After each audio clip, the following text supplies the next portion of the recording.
Picture this, right? You're making Sunday morning pancakes, your boyfriend Mark is upstairs sleeping in, and his phone lights up on the counter. You glance down. Just a normal text, right? Except the contact name says wife. Yeah, you heard that right. My stomach completely dropped. I stared at that screen, feeling like the floor had just vanished. I woke him up, my hands shaking, and demanded some answers. Mark just laughed it off, acting like it was no big deal. He said, "Oh, that's just an old ex who refuses to let go. Just block her and forget it." But guys, something in my gut was screaming that this wasn't just some crazy ex. So, while he was out at work, I did what any desperate woman would do. I started looking around, and let me tell you, what I found was straight out of a psychological thriller. In the back of the guest closet, underneath old winter coats, was a second suitcase, fully packed, with plane tickets, a passport with a different address, and receipts from places we supposedly never visited. My heart was pounding out of my chest. I didn't even pack my own bags carefully. I just grabbed my keys, walked out the front door, and drove straight to the address from that passport. I knocked on the door expecting a stranger. Instead, a sweet woman opened it, holding a toddler. She looked at me, confused, and asked who I was. I took a deep breath and said, "I'm Mark's girlfriend." The color drained right out of her face. We sat on her kitchen floor for 6 hours, drinking cold coffee and comparing timelines. Turns out, Mark had been living 2 completely separate families for 3 whole years. Same guy, same lies, just a different zip code. We didn't scream or throw things or tear our hair out. We just sat there, broken, realizing we were both dating a ghost. Her name was Chloe. And the worst part? She looked at me with tears in her eyes and said she had trusted him with everything. We laid out his entire schedule on her kitchen table. Monday through Wednesday, he was traveling for corporate logistics at my place. Thursday through Sunday, he was working late shifts at the warehouse with her. It was a sick, twisted masterclass in deception. He had even memorized our favorite orders, our birthdays, and our anniversaries, keeping separate digital calendars just to juggle the lies. And then, Chloe's little girl, Maya, walked into the kitchen clutching a worn-out stuffed bear. She looked at me, completely innocent, and asked if I wanted to play blocks. That was the moment my heart shattered into a million pieces. It wasn't just about us anymore. There was a little kid involved, and Mark was playing house with 2 entirely different families like it was a board game. We didn't wait for him to come home. We didn't give him the satisfaction of an argument. Instead, Chloe and I packed up his remaining clothes into heavy-duty trash bags, set them right on the front porch, and changed the locks. When Mark finally pulled into the driveway that evening, expecting his usual Sunday routine, he walked up to a locked door. We watched from the living room window as he tried his key, checked his phone,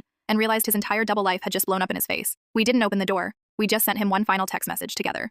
"Your bags are on the porch. We know everything. Some guys think they can outsmart the universe, but they always leave one little detail behind."